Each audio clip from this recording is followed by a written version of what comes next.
Amin. Ini Ogi ada di mana nih ceritanya? Ini di rumah Ustaz. Masya Allah. Sudah pindah lagi. Udah pindah tempat ceritanya. Iya, udah di Alhamdulillah. spot yang kemarin. Kemarin belum Masya, jadi Qadarullah. Sekarang Masya udah. Allah. Mabruk, mabruk. Alhamdulillah sih. Barakallahu fikum. Baik, fadl lagi kalau mau dimulai. Nah.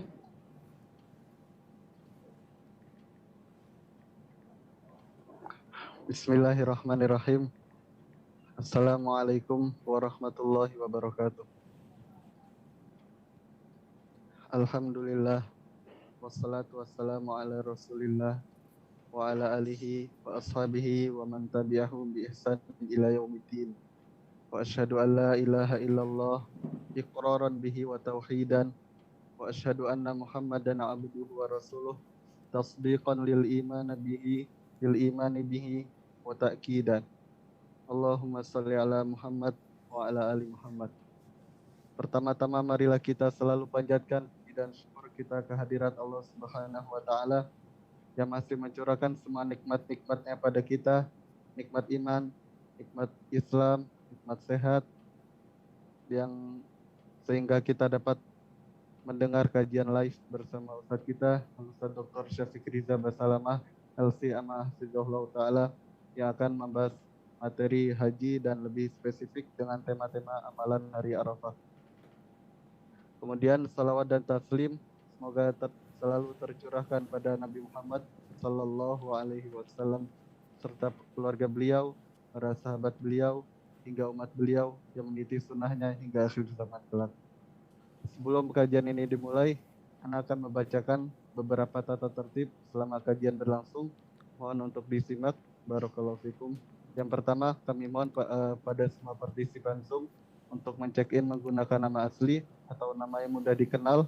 Kemudian yang kedua, kami mohon pada semua partisipan Zoom, baik ikhwan ataupun akhwat, untuk menonaktifkan fitur audio dan videonya agar tidak mengganggu kelancaran kajian kita pada pagi hari ini. Kemudian yang ketiga, pertanyaan bisa diketik via chat room Zoom atau pada kolom komen pada YouTube Kolbun Salim TV. Kemudian yang keempat, kami persilakan pada semua partisipan untuk bertanya langsung pada Ustadz pada sesi tanya jawab, dan kami mohon untuk present. Kemudian Ana infokan insya Allah setelah sesi tanya jawab akan ada sesi kuis atau pembagian hadiah, di mana Ustadz akan mengajukan 3 pertanyaan, dan bagi siapa saja yang ingin menjawab pertanyaan Ustadz tersebut, maka kami mohon untuk present kembali untuk kami pilih partisipannya, dan pemenang akan diberi hadiah berupa kitab. Mungkin sekian mukadimah yang dapat Ana sampaikan, dan selebihnya waktu dan tempat kami persilakan pada Ustadz Dr. Syafiq Riza Basalamah, LC Amah Hafizahullah Ta'ala. Falyatafaddal masykur. Jazakumullah khairan. Assalamualaikum warahmatullahi wabarakatuh. Alhamdulillah alladzi bini'matihi tatimmu salihan. Segala puji bagi Allah Jalla Jalaluh,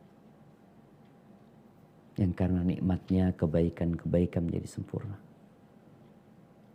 yang karena rahmatnya niat-niat baik hamba dapat terlaksana, yang hari ini dapat berpuasa, yang hari ini dapat memanfaatkan waktunya untuk mendekatkan diri kepada Allah. Hal itu adalah nikmat yang agung, yang besar, yang seharusnya kita syukuri. Karena terus terang, tadi pagi anak naik sepeda, bukan tadi pagi, jam 7 tadi, menuju ke satu tempat. Anak lihat kanan kiri orang, sebagian ngerokok, sebagian minum, sebagian makan ya mereka. Anak sampai bingung. Apa mereka nggak tahu hari apa sekarang ini? Alhamdulillah, tatkala seorang tahu dan dia mengamalkan ilmu pengetahuannya, tentunya ini nikmat dan karunia Allah Azza wa Jalla. Allahumma salli wa sallim ala sayyidina wa maulana Muhammadin wa ala alihi wa ashabihi ajma'in. Ya Allah, Semoga salawat, salam, berkah dan nikmat senantiasa Engkau curahkan untuk hamba kekasih-Mu, untuk baginda Nabi kita Muhammad alaihi salatu wassalam, untuk keluarga beliau, untuk istri-istri beliau, untuk putra-putri beliau, dan untuk seluruh sahabat Nabi. Semoga Allah meridhai kita bersama mereka. Amma ba'd. Ahibati fillah,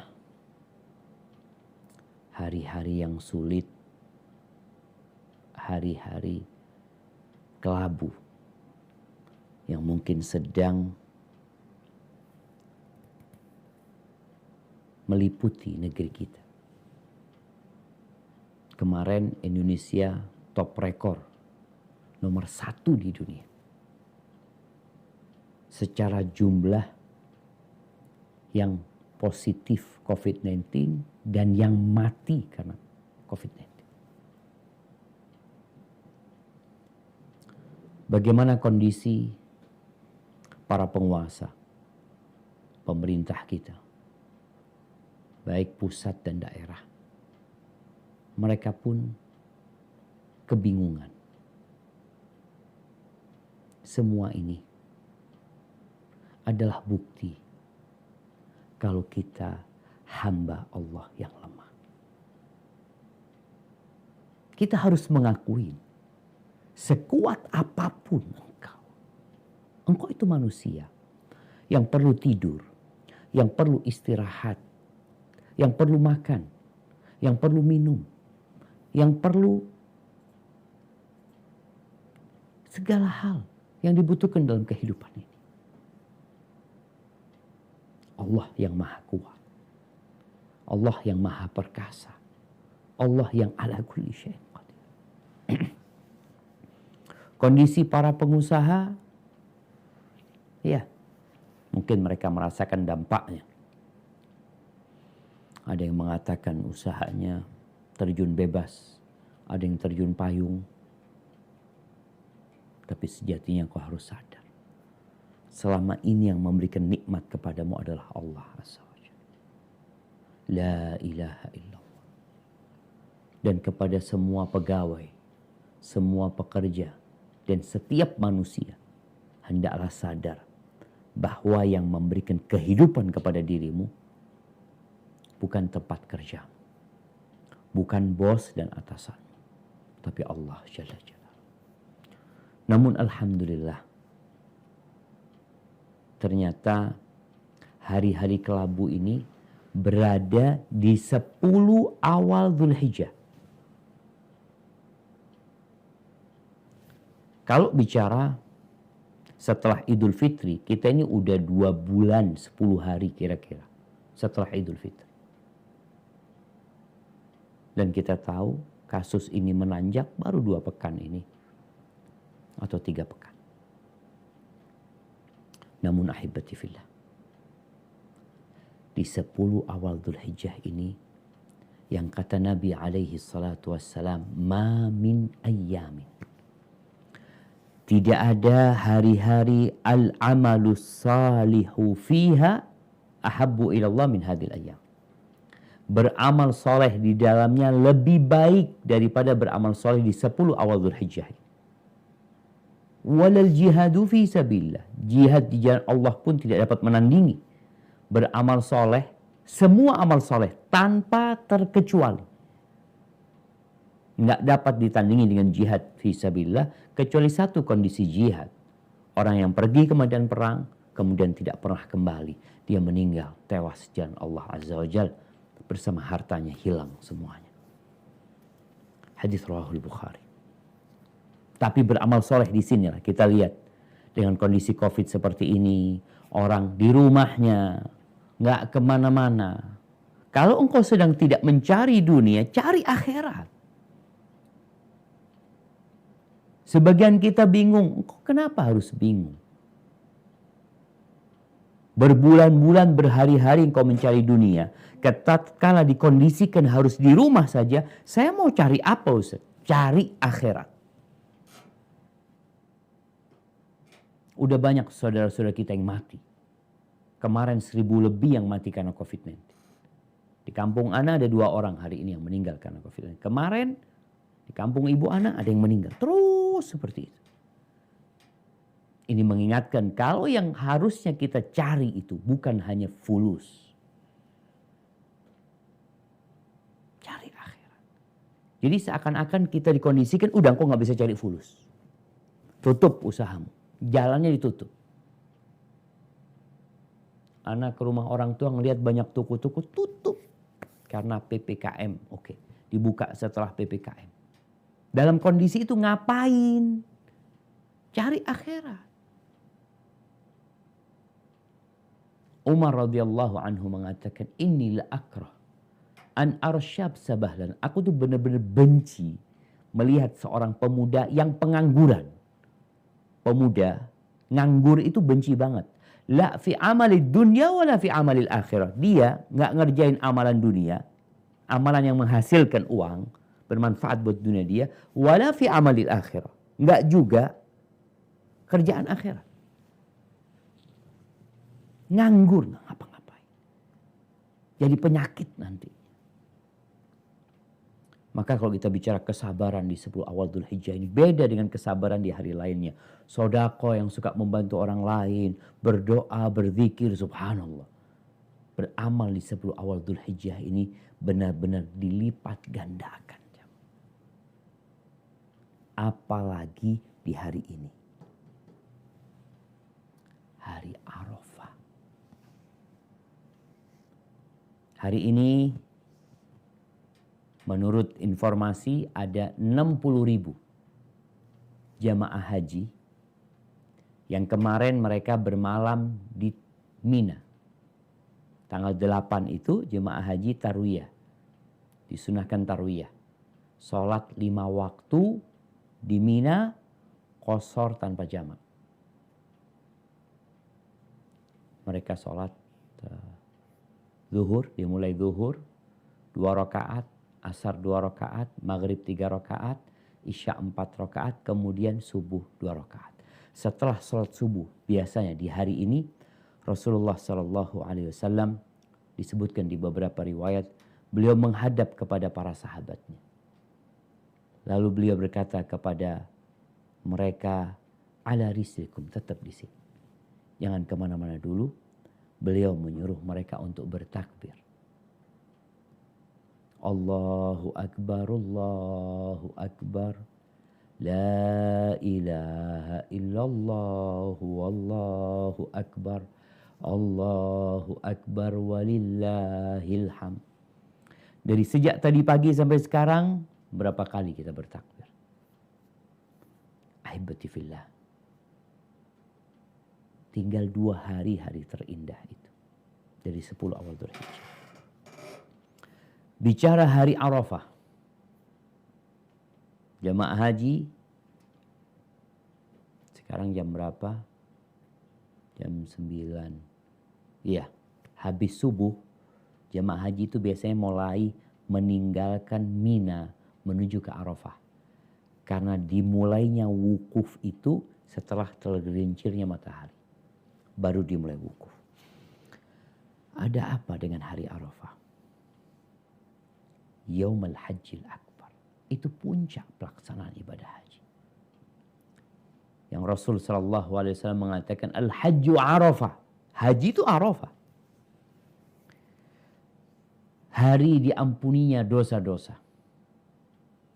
Hari dibebaskannya dari api neraka. Andai kata di 10 awal Dzulhijjah ini tidak ada hari yang mulia kecuali Arafah, cukup sudah. Untuk menjadikannya sebagai hari-hari yang terindah pada hari ini. Di tahun 10 Hijriah. Tanggal 9 Arafah, harinya hari Jumat waktu itu. Allah Azza wa Jal menyempurnakan agama ini. Turun firman Allah di surat Al-Ma'idah ayat 3. Potongan di ayat ketiga dari surat Al-Ma'idah. Coba kita baca. Surat Al-Ma'idah ayat 3. أعوذ بالله من الشيطان الرجيم حرمت عليكم الميتة والدم ولحم الخنزير وما أهل لغير الله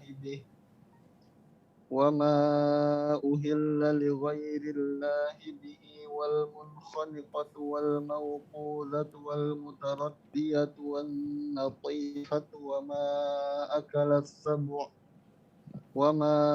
أكل السبع إلا ما ذكيتم وما ذبح على النصب وأن تستقسموا بالأزلام ذلكم فسق اليوم يئس الذين كفروا من دينكم فلا تخشوهم واخشون اليوم أكملت لكم دينكم وأتممت عليكم نعمتي ورضيت لكم الإسلام دينا فمن اضطر في مخمصة غير متجانف لإثم فإن الله غفور رحيم.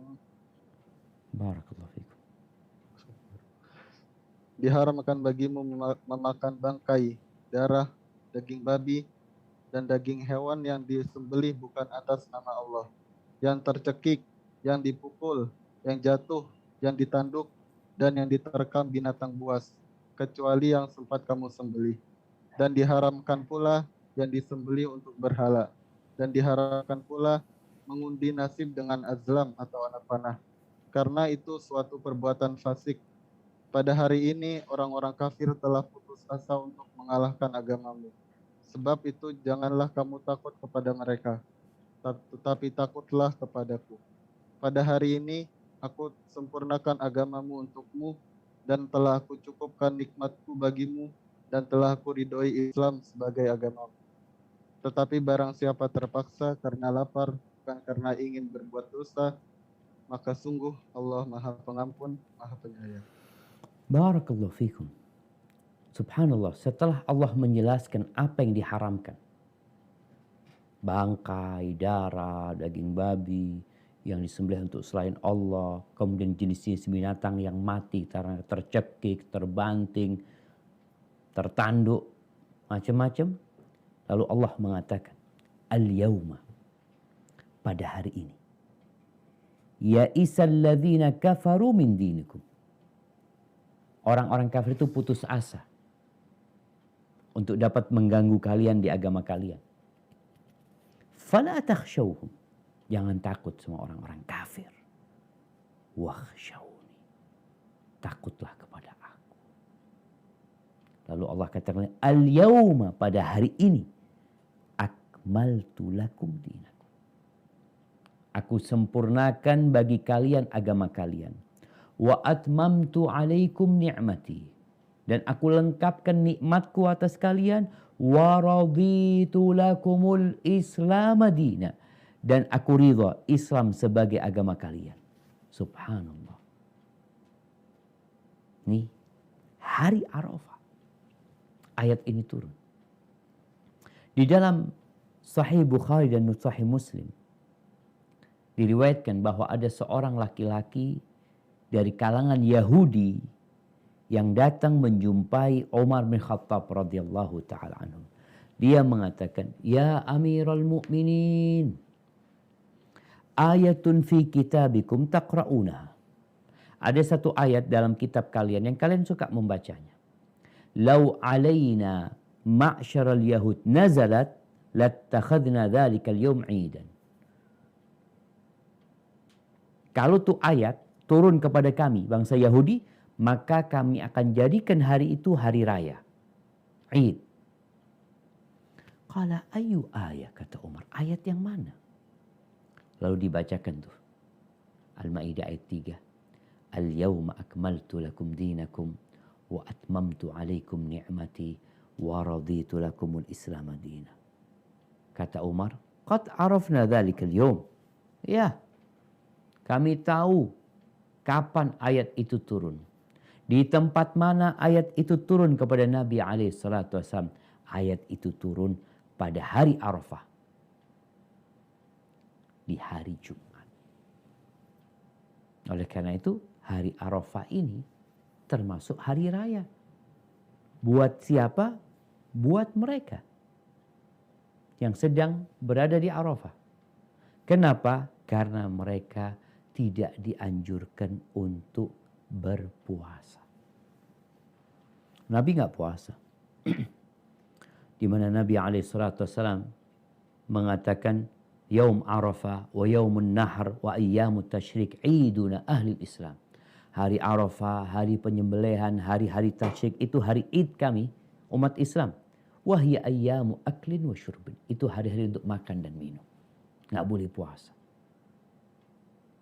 Namun untuk yang di luar Arafah, yang tidak melaksanakan ibadah haji, maka ada syariat lain, dan itu yang akan kita bahas sebentar lagi. Kemudian hari Arafah ini Allah bersumpah dengan hari ini.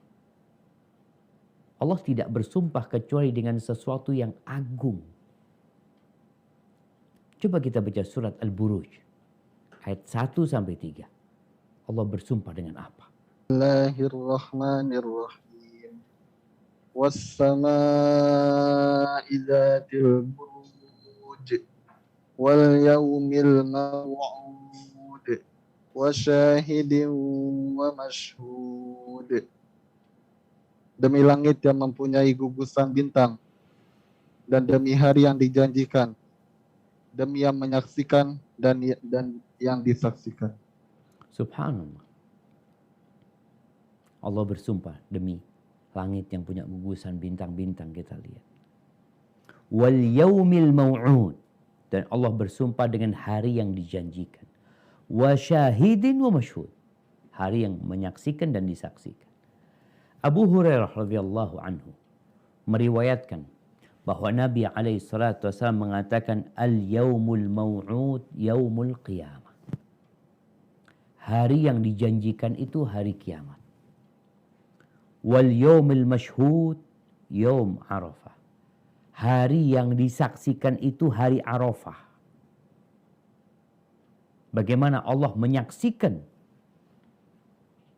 dengan kondisi yang berbeda tatkala hamba-hamba datang ke padang Arafah.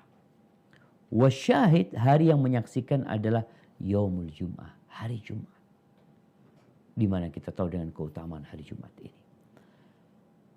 Kemudian hari Arafah ini adalah hari ganjil. Tanggal 9. Ganjil. Allah Azza wa Jal bersumpah di surat Al-Fajr. Coba dibaca ayat 1-3.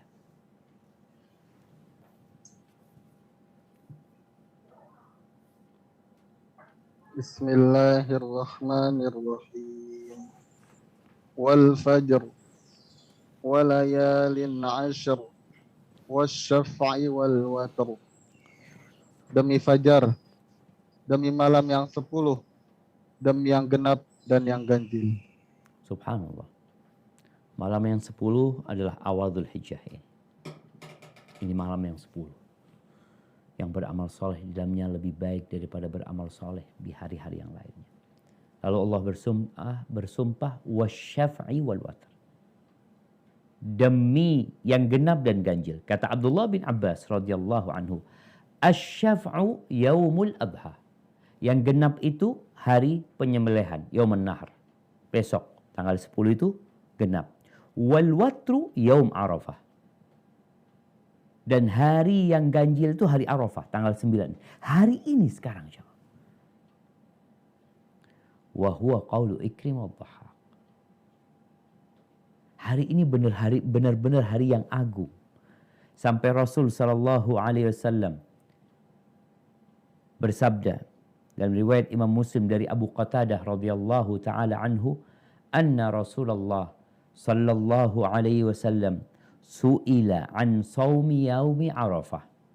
Bahwa Rasulullah sallallahu alaihi wasallam ditanya tentang puasa hari Arafah, maka beliau mengatakan yukaffiru sanatal madiyah was sanatal qabilah. Rawahu Muslim. Puasa Arafah itu menghapuskan dosa tahun lalu dan tahun yang akan datang. Puasa Arafah ini disyariatkan untuk yang tidak haji. Adapun yang haji yang ada di padang Arafah nggak puasa. Kenapa? Karena mereka sedang lebaran. Mereka sedang berjuang untuk berdoa memohon kepada Allah Azza wa Jalla. Diperlukan tenaga, energi. Maka mereka yang ada di Arafah tidak dianjurkan untuk berpuasa. Bisa kita bayangin ya, puasa 1 hari, dosa 2 tahun hilang. Tentunya tergantung niat, tergantung keseriusan kita beribadah. Dan yang mengherankan, pelaku dosa nggak puasa di tanggal 9 ini. Malah yang berpuasa itu orang-orang yang taat gitu. Seharusnya para pelaku dosa ini kan selalu berpikir, kapan Anda dapat remisi? Kapan Anda dapat keringanan? Ketika ada waktu-waktu di mana Allah memberikan keringanan, dia malah nggak puasa. Coba kita lihat daerah sekitar kita. Siapa yang berpuasa?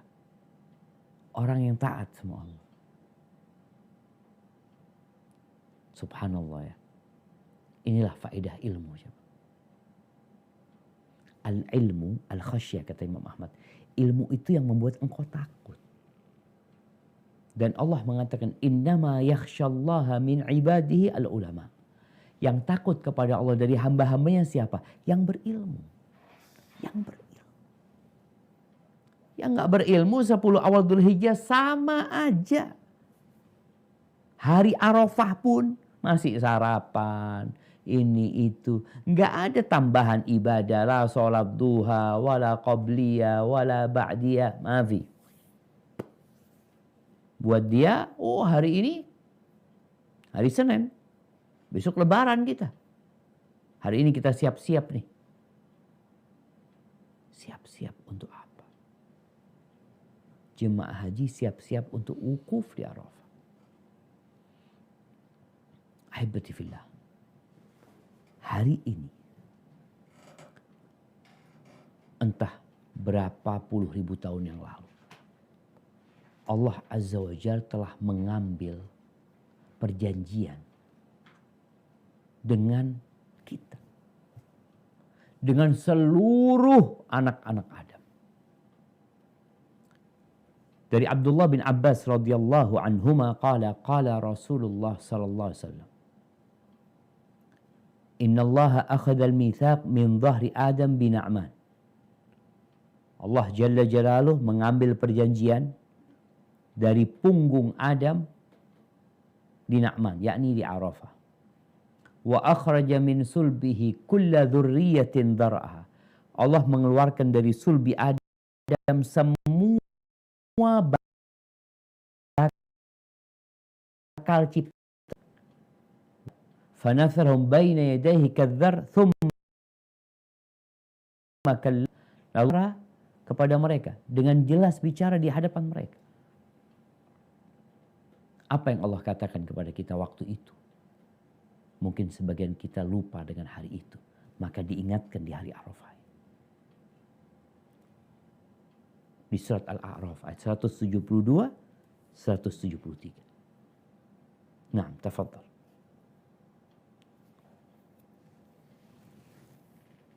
وَإِذْ أَخَذَ رَبُّكَ مِنْ بَنِي آدَمَ مِنْ ظُهُورِهِمْ ذُرِّيَّتَهُمْ وَأَشْهَدَهُمْ عَلَى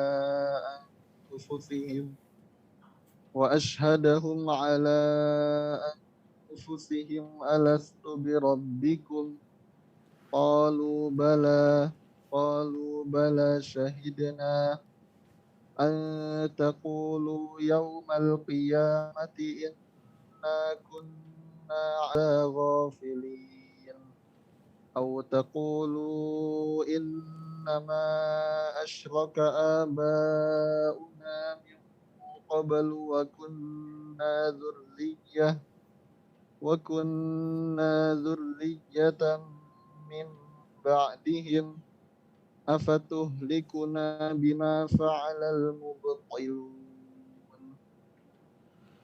Dan ingatlah ketika Tuhanmu mengeluarkan dari sulbi atau tulang belakang anak cucu Adam keturunan mereka, dan Allah mengambil kesaksian terhadap roh mereka seraya berfirman, "Kah aku ini Tuhanmu?" Mereka menjawab, "Betul, Engkau Tuhan kami, kami bersaksi." Kami lakukan yang demikian itu agar di hari kiamat kamu tidak mengatakan, "Sesungguhnya ketika itu kami lengah terhadap ini." Atau kamu tidak mengatakan, "Sesungguhnya nenek moyang kami telah mempersekutukan Tuhan sejak dahulu, sedang kami adalah keturunan yang datang setelah mereka.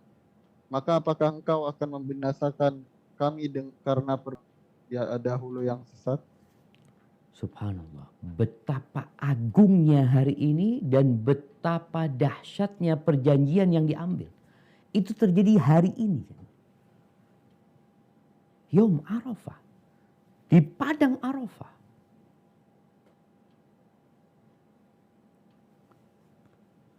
Dan kalau kita lihat, Allah menjadikan hari Arafah ini hari kebanggaan buat Allah. Allah berbangga dengan ciptaannya, dengan manusia-manusia yang datang dari berbagai penjuru dunia. Bagaimana Nabi Ibrahim ketika selesai membangun Ka'bah, Allah mengatakan kepadanya, alaihi salam, wa'adzin fin nasi bil hajj ya'tuka rijalan wa ala kulli dhamirin ya'tina min kulli fajjin amiq liyashhadu manafi'a lahum wa yadhkuru ismallah ala ma razaqahum min bahimatil an'am. Umumkan Ibrahim, ajak, seru orang-orang untuk datang berkunjung ke rumah Allah, untuk menuju ke rumah Allah Azza wa Jal. Mereka akan datang berjalan kaki, menaikin onta-onta dari berbagai negeri yang jauh sekali. Dan itu terjadi. Nah, tahun ini mungkin hanya 60.000. Dan banyak 60.000. Bagaimana kalau 3 juta manusia kumpul di padang Arafah? Di dalam hadis yang diriwayatkan Imam Muslim dari Aisyah radhiyallahu taala anha, dari Nabi alaihi salatu wasallam, qala ma min yaumin akthar min an yu'tiqa Allah fihi 'abdan minan nar min yaumi Arafah. Tidak ada hari yang mana pada hari itu Allah membebaskan hambanya dari api neraka lebih banyak dengan hari Arafah. Allah membebaskan hambanya di malam-malam Ramadan, mungkin di malam Lailatul Qadar, tapi nggak ada hari yang lebih banyak remisi yang Allah berikan, bahkan pembebasan dari api neraka lebih daripada hari Arafah, nggak ada. Wa innahu la yadnu thumma yubahi bihimul malaika. Sesungguhnya dia benar-benar mendekat, kemudian membanggakan hamba-hambanya di hadapan malaikat-malaikatnya. Kenapa Allah berbangga di hadapan malaikat-malaikat? Karena malaikat-malaikat sempat protes atau sempat mengungkapkan isi hati mereka dikala Allah hendak menciptakan Adam. Ketika Allah mengatakan, inni ja'ilun fil ardi khalifah, aku hendak menjadikan khalifah di muka bumi ini. Apa kata para malaikat? Ataj'alu fiha man yufsidu fiha wa yasfikud dima' wa nahnu nusabbihu bihamdika wa nuqaddisu lak, qala inni a'lamu ma la ta'lamun. Ya Allah, apakah engkau hendak menjadikan di bumi ini makhluk yang bakal membuat kerusakan, menumpahkan darah, sedangkan kalau bicara ibadah, kita udah ibadah kepadamu, kita bertasbih memujimu, mengagungkan engkau. Apa kata Allah? Inni a'lamu ma la ta'lamun. Aku lebih mengetahui apa yang kalian tidak ketahui. Dan sudah dibuktikan di masa itu bagaimana Nabi Adam memiliki ilmu yang tidak dimiliki oleh para malaikat. Dan di hari Arafah Allah banggakan lagi di hadapan malaikat-malaikatnya. Lihat tuh hamba-hambaku, bagaimana mereka datang. Allah mengatakan, ma arada haula. Mereka mau apa datang ke sini? Mau apa mereka? Berbuat dosa tentunya tidak. Mereka datang dalam kondisi subhanallah. Dalam kondisi yang memprihatinkan kondisinya. Di hadis Abdullah bin Umar radhiyallahu anhuma, Nabi SAW mengatakan, Inna Allah Ta'ala yubahi malaikatahu asyiyata Arafah bi ahli Arafah. Allah membanggakan penghuni-penghuni Arafah di hadapan malaikat-malaikatnya. Apa yang Allah katakan? Unzuru ila ibadi. Kalian lihatlah, pandanglah hamba-hambaku itu. Atuni syu'than ghubran. Mereka datang dengan kusam, kusut. Bukankah apa yang dikatakan oleh malaikat tentang manusia ternyata tidak terbukti. Dan ahibati fillah, apa yang perlu dilakukan di hari Arafah?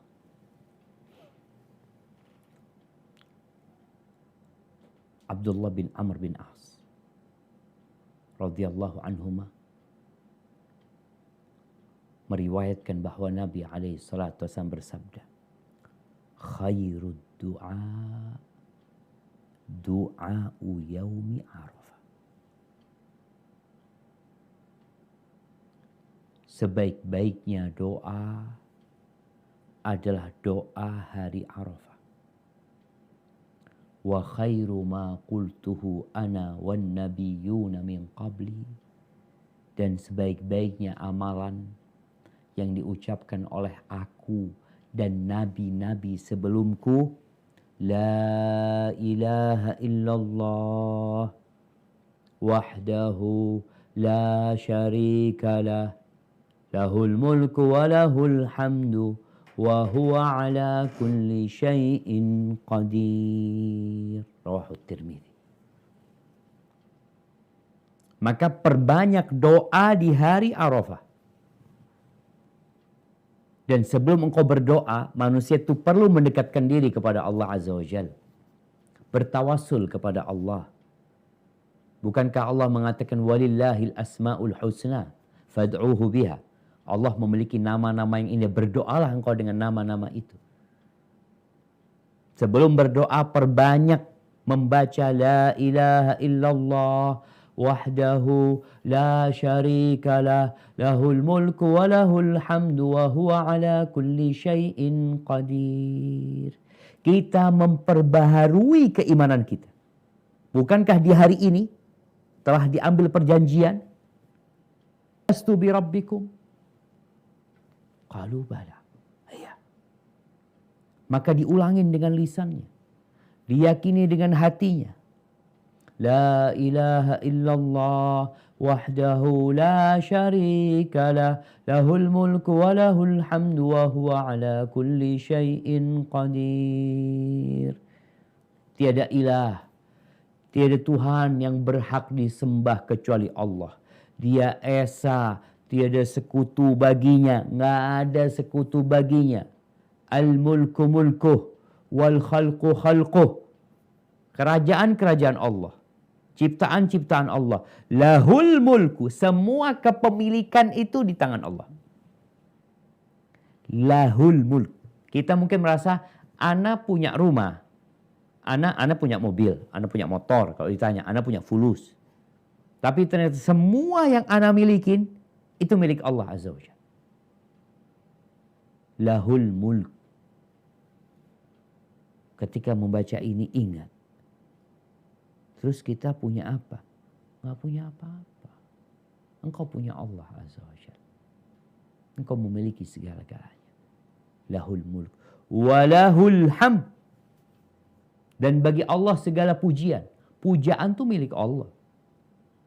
Yang dipuji siapa? Allah. Kita kadang-kala kepingin disanjung, kepingin dipuji, kepingin dipuja. Perbaiki keimananmu. Ini hari Arafah menjadi hari bagaimana kita memperbaharui keimanan kita, mempertebal tauhid kita agar jadi benar. Amalan tuh nggak akan diterima kecuali dengan catatan ikhlas lillahi ta'ala dan sesuai dengan tuntunan Nabi alaihi salatu wassalam. Maka bagaimana kita mengatakan lahul mulk wa lahul hamd wa huwa ala kulli syai'in qadir, dan dia maha kuasa atas segala sesuatu. Setelah itu doa minta. Ahibati fillah, terjadi khilaf di antara para ulama. Apakah keutamaan hari Arafah ini? Kalau bicara puasa kan ada perbedaan. Yang di Padang Arafah nggak diperintahkan untuk puasa, bahkan dilarang puasa. Yang tidak haji disyariatkan puasa, nggak wajib. Engkau nggak mau puasa nggak apa-apa. Ini puasa spesial buat orang-orang yang mau dicintai Allah. Makanya sedih ketika orang banyak dosa malah nggak menghapus dosanya, malah dia biarin itu dosa bertumpuk. Terjadi khilaf di antara para ulama, apakah keutamaan hari Arafah ini khusus untuk yang berada di Padang Arafah, yang sedang melaksanakan ibadah haji, mereka wukuf, atau untuk seluruh umat manusia yang ada di berbagai penjuru dunia, seperti kita yang ada di Indonesia. Yang tentunya kita ada perbedaan waktu. 4 jam perbedaan kita sama Arab Saudi. Di Arab Saudi sekarang ya jam 6 kurang. 4 kita udah jam 10. Jadi apakah keutamaan ini khusus atau umum? Ada yang mengatakan khusus, ada yang mengatakan umum. Tapi yang lebih kuat, umum. Keutamaan itu umum. Untuk yang wukuf di Arafah dan untuk yang sedang berada di berbagai penjuru dunia. Apalagi kondisinya memang nggak bisa berangkat haji. Tentunya yang berada di Padang Arafah mereka mengumpulkan 2 hal.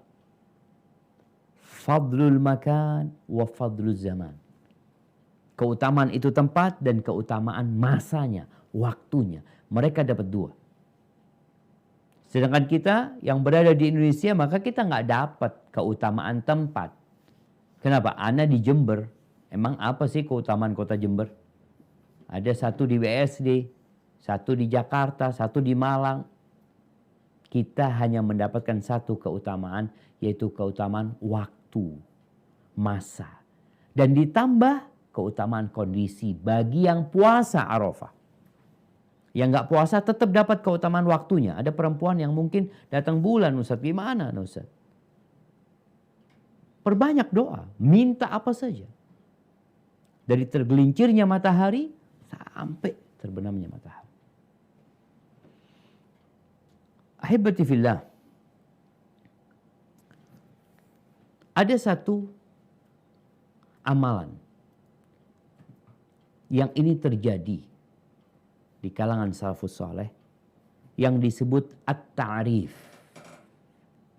At-ta'rif itu adalah kumpul di masjid orang-orang, mereka di situ berdoa, berzikir pada hari Arafah. Terjadi seperti itu. Jadi sekarang nih orang tuh kumpul di masjid umpamanya. Ya sendiri-sendiri mereka berdoa, tapi mereka kumpul di masjid. Seperti orang di Padang Arafah kumpul, mereka sendiri-sendiri, nggak ada yang mimpin. Nabi SAW juga nggak mimpin berdoa ketika berada di Padang Arafah. Beliau doa sendiri, sahabat berdoa sendiri-sendiri. Yang tidak di Padang Arafah, bolehkah dia berangkat ke masjid? Ya udah, seakan-akan dia wukuf. Ini diistilah dengan at-ta'rif, yaitu mengarafahkan.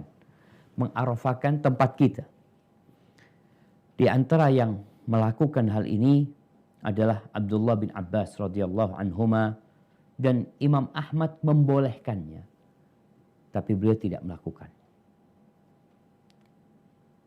Ibn Qudamah rahimahullahu taala mengatakan, qala al-qadhi wala ba'sa bit ta'rif ashiyat Arafah bil amsar. Boleh kita itu menghidupkan siang hari ini dengan ibadah pada hari Arafah ini di negeri-negeri, tidak di Padang Arafah. Kemudian waqala al-Athram, sa'altu Abu Abdillah, aku bertanya kepada Abu Abdillah, yakni al-Imam Ahmad bin Hanbal, anit ta'rifil amsar, tentang mengarafahkan tempat kita. Yani kita fokus ibadah di masjid, memakmurkan masjid pada siang Arafah ini. Yajtami'una fil masajid yawma Arafah. Qala arju an la yakuna bihi ba's. Qad fa'alahu ghairu wahid. Aku berharap nggak apa-apa. Karena aku melihat telah dilakukan oleh Arafahkan itu di Basrah itu mengadakan acara, yakni acara ke masjid aja, berdoa, baca Quran, bertakbir, membaca la ilaha illallah wahdahu la syarikalah, disebutkan adalah Abdullah bin Abbas. Dan Imam Muhammad mengatakan yang pertama mengamalkan Ibnu Abbas dan Amr bin Huraith.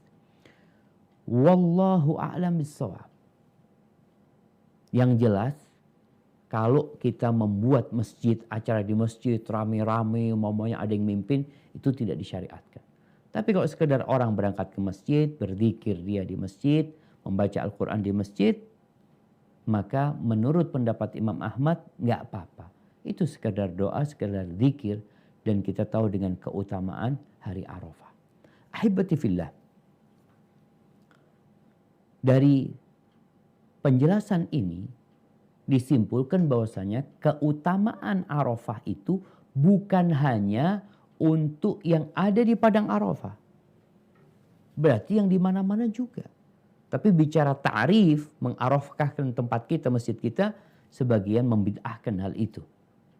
Karena memang Rasul SAW tidak mengamalkan hal itu dan tidak menganjurkan para sahabat mengamalkan hal itu. Maka kita, ini kita masih pagi. Kita mau ngapain jamaah hari ini? Yang puasa, alhamdulillah, lanjutkan puasanya. Ingat, dengan fadilah berpuasa di hari ini. Kemudian yang perlu kita lakukan juga adalah memperbanyak takbir, tetap bertakbir. Baca Allahu Akbar, Allahu Akbar, Allahu Akbar. La ilaha illallah wallahu akbar, Allahu Akbar walillahil hamd. Perbanyak takbir. Membaca La ilaha illallah. Kalimatut tauhid. Wahdahu la syarikalah. Lahul mulku wa lahul hamdu wa huwa ala kulli syai'. Perbanyak. Nggak harus di masjid, dimanapun kau berada. Kita memanfaatkan waktu hari ini, mungkin sebagian sibuk masak untuk berbuka, ada mungkin punya pesanan untuk puasa, untuk buka puasa Arafah, manfaatkan waktu. Di dapurmu, di tempat kerjamu, untuk terus mengatakan La ilaha illallah wahdahu la syarikalah lahul mulku wa lahul hamdu wa huwa ala kulli syai'in qadir. Terus sesekali engkau angkat tangan berdoa minta sama Allah, engkau menghadap kiblat. Mungkin hari ini engkau menjaga wudukmu agar engkau terus terjaga untuk beribadah kepada Allah, untuk berzikir. Tinggalkan perkara-perkara yang tidak berguna. Rasulullah SAW di hari Arafah itu, beliau menyendiri. Di tengah 70.000 sahabatnya yang wukuf, beliau menyendiri. Beliau berangkat ke bawah Jabal Rahmah, di bebatuan sana, beliau berzikir di sana, memohon kepada Allah, meminta kepada Sang Pencipta, dari tergelincir matahari sampai matahari tenggelam. Maka kita manfaatkan waktu ini untuk benar-benar mengingat Allah. Berzikir. Buka buku doa. Buku doa. Doa-doa Nabi SAW. Buka Qur'annya. Capek membaca Al-Quran. Bersalawat buat Nabi SAW. Usahakan waktunya dimanfaatkan. Jangan sampai hari ini seperti hari kemarin. Jangan sampai puasa hari Arafah ini seperti puasa hari Senin biasa. Enggak. Engkau berada di hari terindah yang Allah bersumpah dengannya. Dan di hari ini banyak yang dibebaskan dari api neraka. Apa bukan kesempatan untuk kita tunjukkan diri kita kepada Allah Azza wa Jalla. Agar Allah juga bangga sama kita. Kemudian kita diampuni dosa-dosanya. Yang tidak berpuasa masih ada amalan lainnya. Engkau dapat membuatkan buka untuk orang yang puasa. Kirimkan buat orang-orang yang puasa Arafah.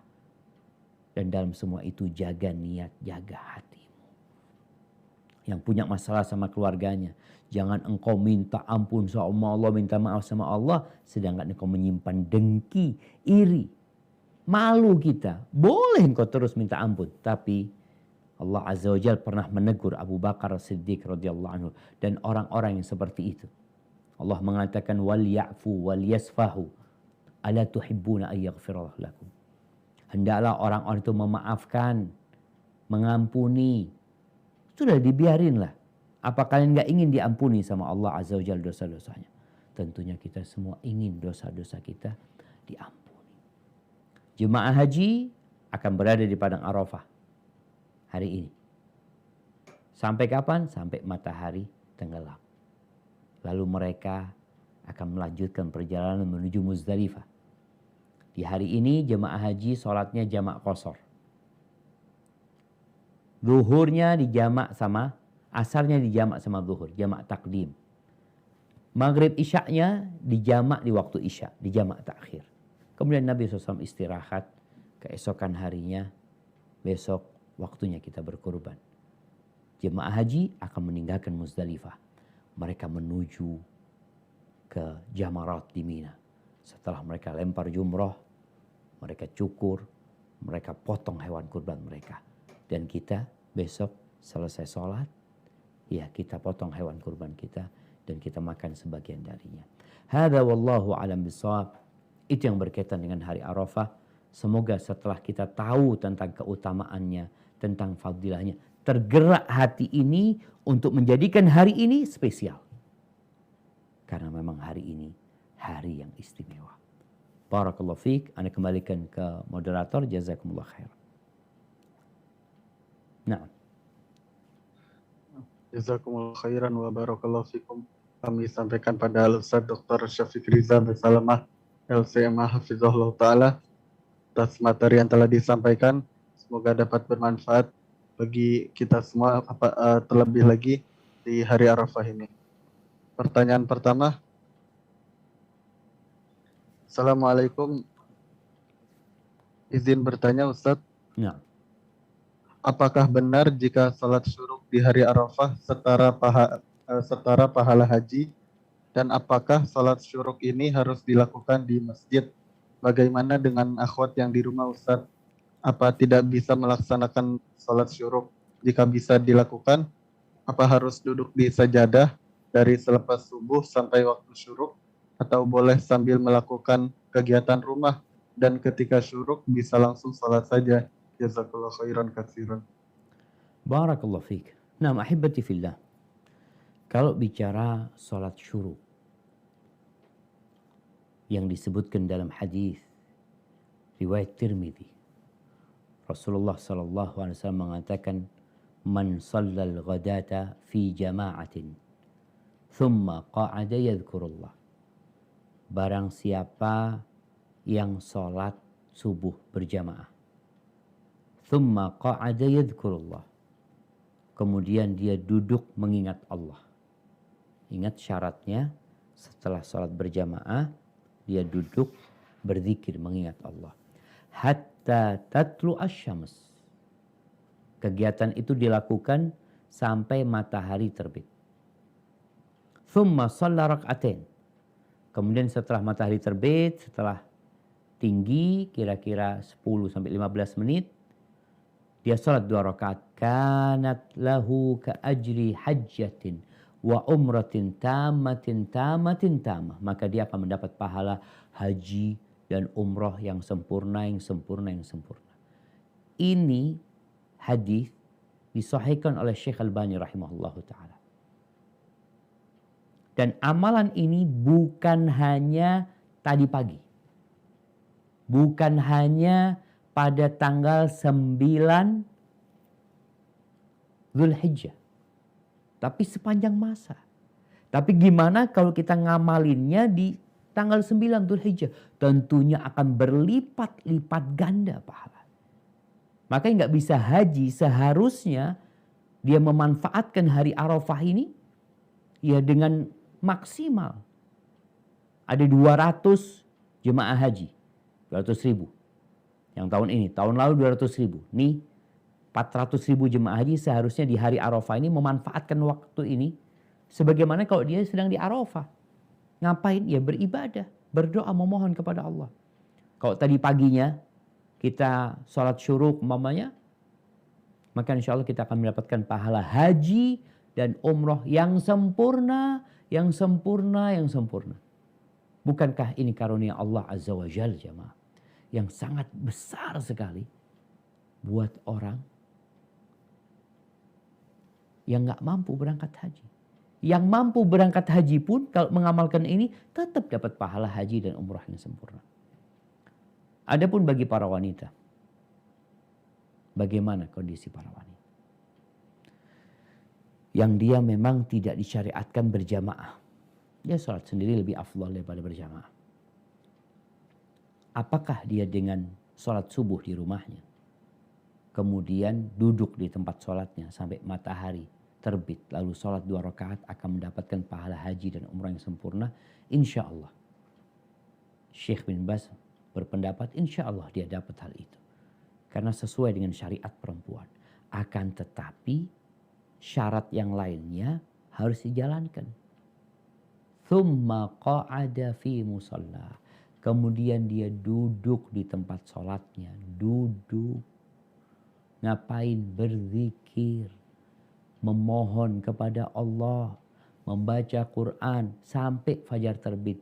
Bukan ngerjain kerjaan rumah. Kalau dia sambil nyapu, sambil nyetrika, selesai. Keluar dari syarat dan ketentuan.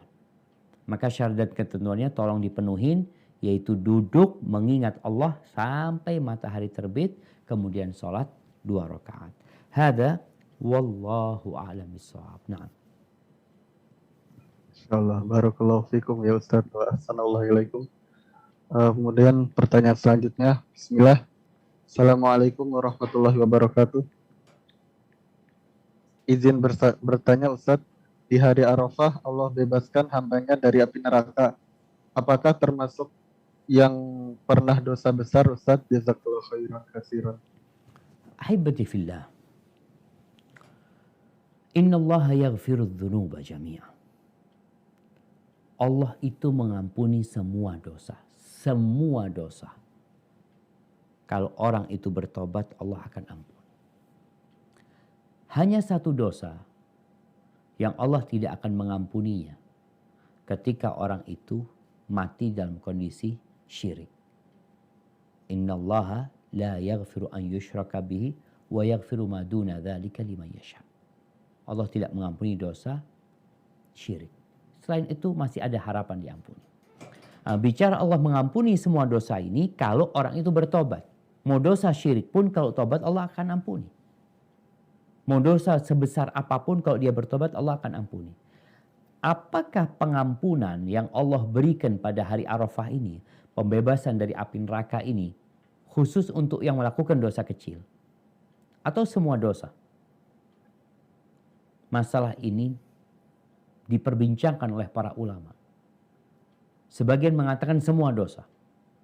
Tapi sebagian besar berpendapat enggak. Dosa-dosa besar itu harus taubat. Masa sekarang engkau di hari Arafah enggak mau taubat sama Allah? Artinya istighfarmu engkau minta ampun sama Allah, tapi itu dosa engkau enggak mau ninggalin. Maka yang engkau tidak tinggalkan tidak diampuni. Karena memang kau nggak ninggalin itu dosa. Nggak menyesal dengan itu dosa. Gimana mau diampuni sedangkan engkau masih mengerjakan itu dosa dan berniat mau melakukannya lagi. Maka nggak diampuni. Pendapat yang rajih, dosa besar harus ada penyesalan. Tobat. Jadi kalau orang berzina lalu dia di hari Arafah puasa atau dia wukuf di hari Arafah, tetap dia nggak menyesal dengan perzinaannya. Bahkan dia berpikir nanti setelah Arafah lebaran dia mau berzina lagi. Maka dosa besar itu harus dengan taubat.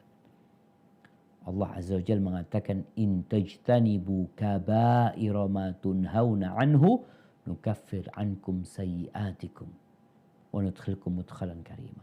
Kalau kalian menghindari dosa-dosa besar, kami akan hapuskan dosa-dosa kecil kalian. Jadi yang melakukan dosa besar, hendaklah dia bertobat dan memperbanyak amal soleh. Yang salah satunya dengan berpuasa di hari Arafah atau melakukan wukuf di hari Arafah. Melakukan ibadah haji, melakukan ibadah umrah. Artinya memperbanyak amal soleh.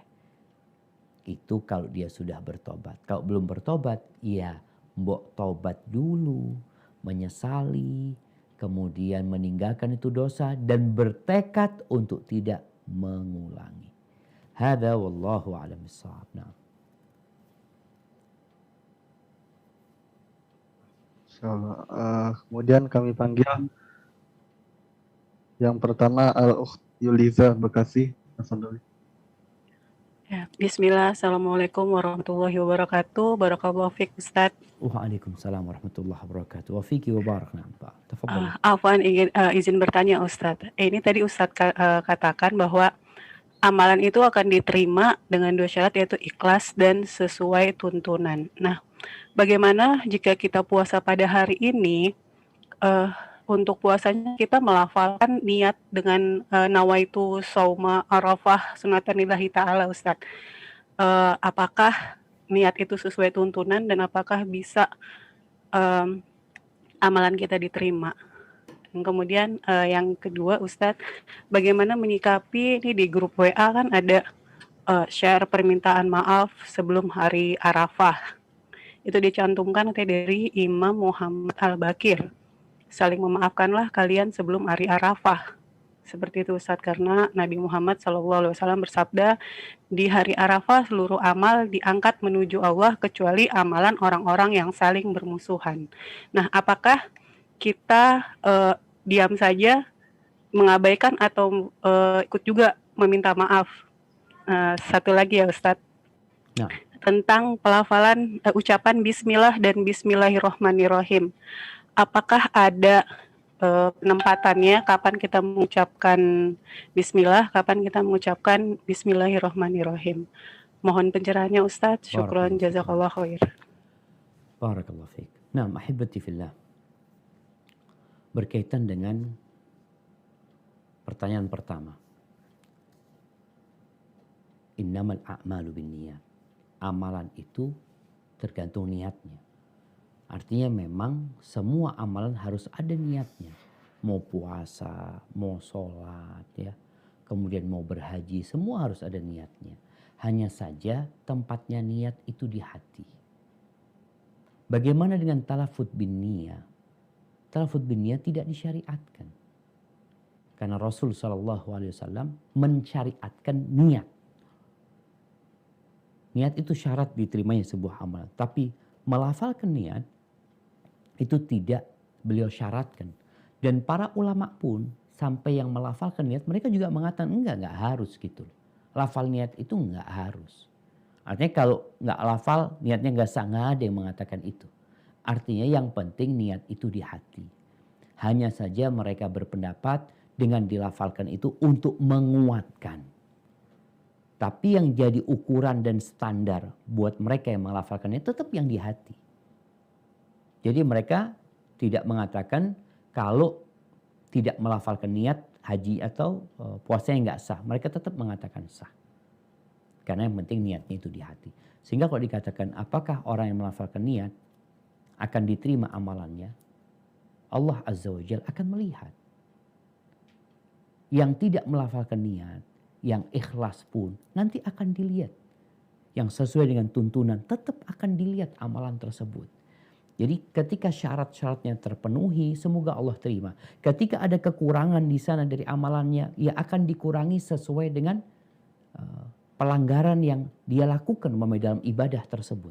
Bukan lalu ditolak semuanya, tidak. Seperti orang sholat.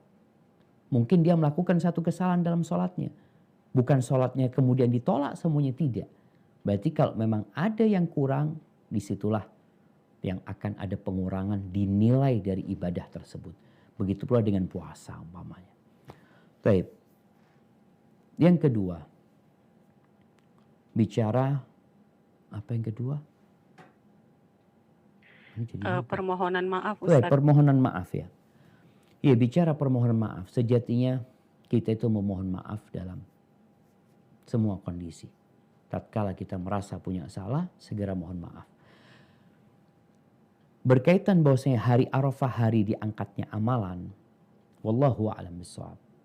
Yang kita tahu, kalau bicara amalan kita itu diangkat setiap hari pada waktu subuh dan pada waktu asar. Setiap pekan pada hari Senin dan pada hari Kamis. Setiap tahun itu pada bulan Sya'ban. Dan bisa jadi pada malam nisfu Sya'ban. Itu pengangkatan amal yang tiap tahun. Adapun hadis diangkatnya amal pada hari Arafah, wallahu a'lam nggak pernah tahu. Tapi yang jelas kalau bicara minta maaf, hari ini hari pengampunan. Ya kita kalau bicara minta ampun itu, dosa itu ada dua. Ada dosa kita sama Allah Azza wa Jalla secara langsung, kita istighfar mohon ampun. Tapi ada kezaliman yang kita lakukan kepada manusia. Mau tidak mau kita minta maaf. Dan bukan minta maaf itu di-share ke seluruh penjuru dunia. Engkau minta maaf, engkau punya salah sama siapa? Engkau minta maaf sama dia. Silahkan, gak ada masalah. Tapi gak harus di hari Arafah. Kalau dikatakan hari Arafah hari diangkatnya amalan, ya perlu dalil yang sahih. Karena bicara sesuatu yang gaib, yang gak mungkin kita bersandar dengan sesuatu yang tidak jelas hadisnya. Kalau tadi diriwayatkan oleh Muhammad Al-Baqir, wallahu alam, nanti mungkin bisa dicek kembali. Tapi yang jelas hari diangkatnya amalan tiap tahunnya itu adalah pada bulan Sya'ban. Adapun setiap harinya pada pagi dan petang, dan setiap pekannya pada Senin dan Kamis. Dan memang ada hadis yang menjelaskan Allah mengampuni semua dosa buat hambanya kecuali dua orang. Satu yang melakukan kesyirikan, yang kedua musyahin. Sebagaimana di malam Sya'ban juga seperti itu. Musyahin adalah orang yang masih menyimpan dendam kepada saudaranya. Hada. Kemudian yang ketiga, Bismillah. Wallahu a'lam bishawab. Syekh bin Utsaimin rahimahullahu taala mengatakan Bismillah yang mutlak, mamanya seperti ketika mau makan baca Bismillah, boleh baca Bismillahirrahmanirrahim. Apabila di situ memang ada perintah untuk bertasmiyah, itu menyebut nama Allah Azza wa Jalla, dipersilahkan. Beliau hanya mengatakan ketika menyembelih tidak. Karena ucapan Ar-Rahmanir-Rahim sepertinya kurang tepat dibaca di sana. Ketika menyembelih ucapkan Bismillah, Allahu Akbar. Tapi di tempat lainnya beliau mengatakan nggak ada masalah ketika orang makan baca Bismillah atau baca Bismillahirrahmanirrahim. Hadza wallahu a'lam bishawab. Syukran, jazakallah khair Ustaz. Barakallahu fikum ya Ustaz. Kemudian selanjutnya kami panggil Umur Aisyah, tafadhali. Umur Aisyah, tafadhali. Assalamualaikum warahmatullahi wabarakatuh, Ustaz. Waalaikumsalam warahmatullahi wabarakatuh. Barakallahu fiik. Naam, tafadhali. Rutin ya Ustaz. Tapi qadarullah tahun ini kan ada halangan haid gitu Ustaz. Sebenarnya sih nyesek juga gitu sebenarnya di hati gitu. Subhanallah. Ini Ustaz, yang Ana tanyakan ini bila kita seperti amal-amal yang tadi Ustadz sampaikan itu, kita menyiapkan berbuka puasa untuk keluarga atau untuk tetangga gitu, bisa untuk wanita. Apakah dengan seperti itu kita mendapatkan pahala seperti orang yang berpuasa itu Ustadz 2 tahun itu Ustadz? Itu saya 2 tahun. Ya. Pertanyaan yang kedua Ustadz, ini Ustadz berkenaan dengan, kan di tempat Ana itu kajian itu dari pada maghrib itu sampai menjelang bisa sebenarnya ya Ustadz ya, tapi karena biasanya materi belum selesai terus dilanjutkan sampai ditundanya sholat isya itu Ustadz. Tapi sebelumnya sih azan dulu Ustadz, setelah azan itu dilanjutkan gitu. Tapi ada beberapa ikhwan yang protes, katanya kenapa kok amalan yang wajib malahan ditunda gitu. Sedangkan yang kajian itu kan sifatnya sunnah gitu. Kenapa tidak didahulukan dengan yang wajibnya dulu? Itu bagaimana ya Ustadz menyikapinya seperti itu? Jazakallah khairan Ustadz. Barakallahu fiik. Assalamualaikum warahmatullahi wabarakatuh. Waalaikumsalam warahmatullahi wabarakatuh. Naam ahibati fillah. Subhanallah ya.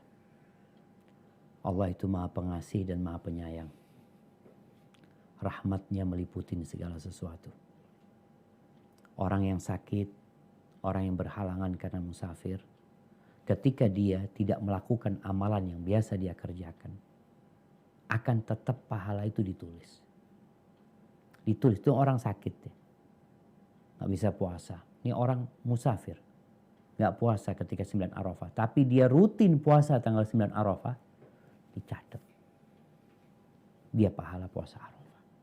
Subhanallah. Jadi untuk siapapun perempuan yang sedang datang bulan ya, kalau memang dia terbiasa puasa Arafah, semoga. Artinya kalau dia nggak berhalangan dia puasa, tapi karena ada halangan dia nggak puasa gitu. Semoga tetap dia dapat pahala puasa Arafah ini. Adapun kalau bicara apakah dengan dia memberikan buka kepada orang yang puasa, dia akan mendapatkan pahala puasa Arafah atau dapat pahala puasa aja. Wallahu a'lam bishawab. Kita akan dapat pahala puasa. Dan semoga pahalanya karena kita memberikannya di hari-hari terindah tentunya akan dilipat gandakan. Karena berada di 10 awal Dzulhijjah. Dan puasanya puasa Arafah. Kemudian kita memberikan buka kepada orang-orang yang sedang berpuasa. Semoga pahala itu dilipat gandakan. Yang jelas dia akan mendapatkan pahala puasanya. Jadi jangan berkecil hati pada hari-hari seperti ini. Ya masih ada waktu bagi para emak-emak ya. Yang walaupun dia puasa, bagaimana dia berbagi buka puasa untuk orang-orang yang sedang puasa. Karena kita tahu jemaah, ketika ditimbang puasa itu kadang-kala kurang. Semoga dengan pahala puasa dari memberi buka ini juga bisa melengkapi kekurangan puasa kita. Hadza wallahu a'lam bishawab. Adapun amalan lainnya mungkin ya terus memperbanyak takbir, memperbanyak tahlil, kemudian beristighfar, berdoa mohon sama Allah Subhanahu wa taala.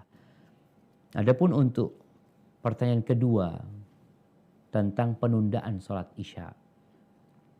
Iya, kita tahu memang waktu Isya sudah ditetapkan. Sehingga ketika masuk waktu Isya disyariatkan untuk adzan. Pelaksanaan sholatnya itu waktunya terbuka. Artinya kita kalau Isya mau jam 7. Jam 7 udah adzan nih. Menunjukkan sudah masuk waktu Isya. Kemudian kita sholat mau jam 9 umpamanya. Nggak apa-apa. Kita mau sholat jam 10 nggak apa-apa. Bahkan Nabi alaihi salatu wassalam, beliau pernah berniat untuk mengakhirkan waktu sholat Isya pelaksanaannya. Beliau mengatakan, laula an asyukka ala ummati la akhartul Isya ila nisfil lail. Andai kata aku tidak takut memberatkan umatku, niscaya aku akan akhirkan Isya ke tengah malam. Tapi karena Nabi tidak ingin menyusahkan umatnya, maka Nabi mensegerakan. Mengakhirkan Isya ini berarti boleh, tergantung kondisi. Kalau menyusahkan jangan. Di antara keutamaan kita mengakhirkan waktu Isya, kita itu dapat pahala sholat. Jadi orang itu ketika nunggu waktu sholat, maka terhitung sholat. Dia mau dalam maghrib nih kajian. Kajian adzan Isya lanjut sampai jam 8 baru sholat Isya. Dia dapat pahala sholat itu terhitung sholat dari sejak ba'dal maghrib sampai sholat Isya. Tapi kalau dia itu jam 7 adzan dia sholat Isya, kemudian habis Isya melanjutkan kajian, ya sudah. Dia kajian aja, nggak dapat pahala nunggu sholat. Karena memang tidak sedang menunggu waktu sholat. Dia nunggu kajian selesai. Tapi kalau orang nunggu ba'dal maghrib sampai Isya, kan nunggu waktu Isya, nunggu sholat Isya. Sehingga pahalanya akan lebih besar lagi. Namun untuk para penyelenggara kajian, tolong melihat kondisi. Karena Nabi SAW mengatakan, kalau aku tidak takut memberatkan umatku. Kalau ternyata dengan mengakhirkan waktu Isya memberatkan orang, maka jangan. Kita menyelisih sunnah Nabi SAW. Soalnya ada masjid yang memang tempatnya orang mampir. Adzan Isya orang mampir. Dia mau sholat terus mau berangkat. Kalau kita tunda, nih orang kesian. Ini gimana nih, kapan sholat Isyanya gitu ya. Sedangkan dia mau melakukan perjalanan. Tapi kalau masjidnya itu memang masjid yang biasa kajian dan orang-orang di situ adalah orang-orang yang di komplek itu, nggak ada yang keberatan dengan ditundanya waktu isya, nggak ada masalah. Tapi kalau alasannya tadi kok demi yang sunnah mengakhirkan yang wajib, enggak, yang wajib ini memang boleh diakhirkan. Bahkan disunnahkan untuk diakhirkan. Agar kita terus dapat pahala. Jadi nggak dosa orang yang sholat isya jam 8 nggak dosa. Bahkan tadi dia akan mendapat pahala yang lebih besar lagi karena sedang menunggu waktu sholat selanjutnya. Hadza wallahu a'lam bissawab. Nah. Insyaallah, jazakumullah khairan ya Ustaz. Kemudian pertanyaan selanjutnya. Bismillah, Assalamualaikum. Semoga Ustadz dan para jamaah yang hadir di sini selalu berada dalam lindungan dan penjagaan Allah Ta'ala. Izin bertanya mengenai waktu mustajab di hari Arafah yang bisa dimanfaatkan untuk berdoa. Apakah kita mengikuti waktu jamaah haji berwukuf atau waktu di mana saja kita tinggal, Ustadz? Kemudian apakah baik juga bila digunakan untuk mengikuti kajian atau mendingan waktu dipakai menyendiri untuk doa dan zikir saja? Nah, barakallahu fikum. Iya. Kalau waktunya itu setelah matahari tergelincir. Jadi mungkin akan ada perbedaan waktu. Kalau kita bicara waktu matahari tergelincir nunggu di Arab Saudi, berarti kita sudah hampir maghrib.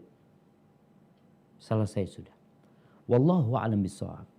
Jadi yang dilihat kalau penjelasan para ulama, orang-orang itu mengadakan ta'rif, yaitu bagaimana mereka menghidupkan hari Arafah ini biasanya asyiyat Arafah, yakni setelah matahari tergelincir. Jadi waktu berdoa yang mustajab, ya semoga kita yang berada di sini Allah mengabulkan doa-doa kita. Tanpa kita menunggu waktu itu pun kita tetap berdoa. Kenapa? Karena kita puasa. Dan orang yang puasa doanya mustajab juga gitu. Kalaupun kita tidak mengikuti pendapat yang mengatakan itu khusus buat yang berada di padang Arafah. Karena ada yang berpendapat seperti itu. Tapi kita sedang puasa. Kenapa kita nggak berdoa? Ya berdoa yang banyak. Apalagi di hari yang mulia yang masuk 10 awal Dzulhijjah. Jadi kalau mau mengikuti yang di sana berarti setelah matahari tergelincir. Tapi tidak mengikuti tergelincirnya matahari di sana. Karena ikut matahari tergelincir di negeri masing-masing. Hadza wallahu a'lam bishawab. Nah, adapun pertanyaan yang kedua tadi apa Ugi? Menyendiri. Mana yang lebih utama gitu ya? Mana yang lebih utama? Haibati fillah. Mana yang lebih maslahat buat dirimu? Ada orang yang doa habis doanya. Akhirnya dia nonton yang gak bermanfaat. Di padang Arafah kalau kita lihat, Rasulullah SAW gak bikin kajian. Beliau ngasih ceramah memang. Setelah duhur beliau ngasih ceramah kepada para sahabat yang memang sedang memperbaharui keimanan terus mengingat Allah Azza wa Jalla. Tapi ada orang yang mungkin 1 jam udah habis. Karena kayaknya mau nonton kajian aja untuk menyemangatkan keimanan. Nggak ada masalah. Tapi yang jelas manfaatkan waktu ini untuk hal-hal yang positif. Untuk berdoa, berzikir, membaca Al-Quranul Karim. Kalaupun engkau capek istirahat sebentar. Kemudian manfaatkan waktu ini jamaah. Benar-benar untuk hal-hal yang mulia. Hadza wallahu a'lam bishawab. Nah. Barakallahu fikum ya Ustaz. Kemudian masih pertanyaannya masih dari akhwat yang sama Ustaz. Afwan mau nanya juga tentang penyembelihan kurban di masa pandemi ini. Ada larangan melakukannya sendiri di masjid tempat kita berkurban. Jadi penyembelihan akan diserahkan pengurusannya hanya kepada petugas. Dan daging bagian kita nantinya akan dikirim. Bagaimana sikap yang terbaik bagi kita supaya lebih mendekati syariat, maksudnya lebih mengamalkan sunnah? Penjelasannya Ustaz, jazakallahu khairan. Nah, barakallahu fikum. Nah, ahibati fillah. Sejatinya yang sedang ditertibkan oleh pemerintah kita ini masalah kerumunan. Intinya itu di kerumunannya. Kurban di banyak tempat itu biasanya dilakukan di masjid. Memang Rasul Sallallahu Alaihi Wasallam ketika beliau selesai khutbah Idul Adha, beliau turun, kemudian beliau sembelih hewan kurban beliau. Untuk menunjukkan kepada para sahabatnya, waktu nyembelih telah dimulai. Tapi bukan berarti sahabat Nabi itu bawa hewan kurbannya ke lapangan atau ke masjid. Enggak. Jadi mereka menyembelih sendiri-sendiri di rumahnya. Apalagi zaman dulu, ya mereka piara domba masing-masing di rumahnya gitu. Mereka punya domba, punya kambing, punya onta. Mereka sembelih di rumahnya. Jadi kalau bicara ingin mendekati sunnah, kan ada rumah potong. Kita bisa ke rumah potong, kita potong sendiri di sana umpamanya. Kita sampaikan ke petugasnya. Atau kita potong di rumah kita. Kalau domba aman. Artinya yang punya halaman di belakang rumah ya. Dia yang penting jangan sampai mengganggu tetangganya. Bicara darahnya, kalau bisa digali tanah, dipotong. Anak-anak belajar ngulitin juga, bismillah. Makan juga dari hewan kurbannya. Jadi nggak harus di masjid. Selama ini kan banyak orang mikir kurban itu bersama-sama di masjid. Tidak. Engkau kurban di rumah. Sebagian dagingnya mau dikasih ke masjid, tafadhol. Setelah engkau potong-potong, atau engkau udah ambil, sebagiannya umpamanya 2 paha depan, engkau ambil, atau yang lainnya, setelah itu berikan ke masjid, nggak ada masalah. Jadi insya Allah bisa dilakukan saat ini dengan kondisi PPKM, dia tergantung kondisi rumahnya ya. Kalau rumahnya memang nggak bisa untuk motong ya mau gimana lagi. Tapi kalau ada tetangga yang punya halaman, intinya hindari kerumunan. Kemudian jaga protokol kesehatan. Ini yang harus dilakukan sebenarnya. Kemudian pemerintah juga memberikan arahan ada rumah-rumah potong. Kalau mungkin hari pertama nggak bisa motong, kayak kita di kampus kita nggak bisa motong hari pertama. Ya udah hari kedua. Dengan tadi protokol kesehatan tetap diterapkan. Dan semoga dengan cara itu COVID-19 ini bisa terkendali dan Allah menerima kurban kita. Hadza wallahu a'lam bishawab. Barakallahu fikum ya Ustaz. Kemudian selanjutnya kami panggil Al-Ukht Fauzia Walifi. Tafadhali. Assalamualaikum warahmatullahi wabarakatuh. Waalaikumsalam warahmatullahi wabarakatuh. Ahlan wa sahlan. Barakallahu fiik. Alhamdulillah. Barakallahu fiik Ustaz. Naam, Naam. Izin kami Ustaz soal at-ta'rif. Tadi kan Ibnu Abbas melakukan di masjid Ustaz. Lalu di pandemi ini boleh nggak kita melakukan di rumah Ustaz? Dan kemudian apakah juga boleh memakai ihram supaya lebih menghayati Ustaz? Masya Allah. Naam. Barakallahu fiik. Ya, ahibati fillah. Bicara at-ta'rif ya, yang memang tadi disampaikan ada perselisihan di antara para ulama. Imam Ahmad tidak melakukannya, tapi beliau juga tidak melarang orang yang melakukannya. Apakah bisa dilakukan di masjid? Ya sebenarnya kita yang penting itu adalah ibadahnya, bukan tempatnya. Karena memang kita sedang tidak di Padang Arafah, kita berada di Indonesia. Kalau bicara orang mau di masjid habis sholat zuhur, kemudian dia berzikir sampai asar umpamanya, nggak ada masalah, tafadhol. Tapi kalau dia mau di rumah karena memang masjidnya tutup dalam kondisi pandemi ini, silahkan di rumah. Dia berzikir mengingat Allah. Habis sholat zuhur dia sholat ba'diyah, berzikir nanti mau sholat sunnah mutlak, tafadhol. Dia memenuhi waktunya dengan ibadah. Adapun kalau bicara pakai ihram maka tidak. Karena ihram ini untuk yang sedang melaksanakan ibadah haji. Jangan sampai akhirnya kita jadi merasa melaksanakan ibadah haji ya. Sampai di rumah, nanti orang-orang rumah lihat fulan kok jadi di Padang Arafah di sini, di rumahnya gitu ya. Apalagi kadang-kala orang mengatakan, aku ketemu fulan di Padang Arafah, kata dia. Padahal dia sedang ada di rumahnya. Enggak, jadi enggak perlu pakai baju ihram. Karena kita tahu baju ihram itu disyariatkan untuk yang masuk kepada manasik haji. Hadza wallahu a'lam bishawab. Barakallahu fikum ya Ustaz. Kemudian selanjutnya kami panggil Al-Nur Asia, tafadholi.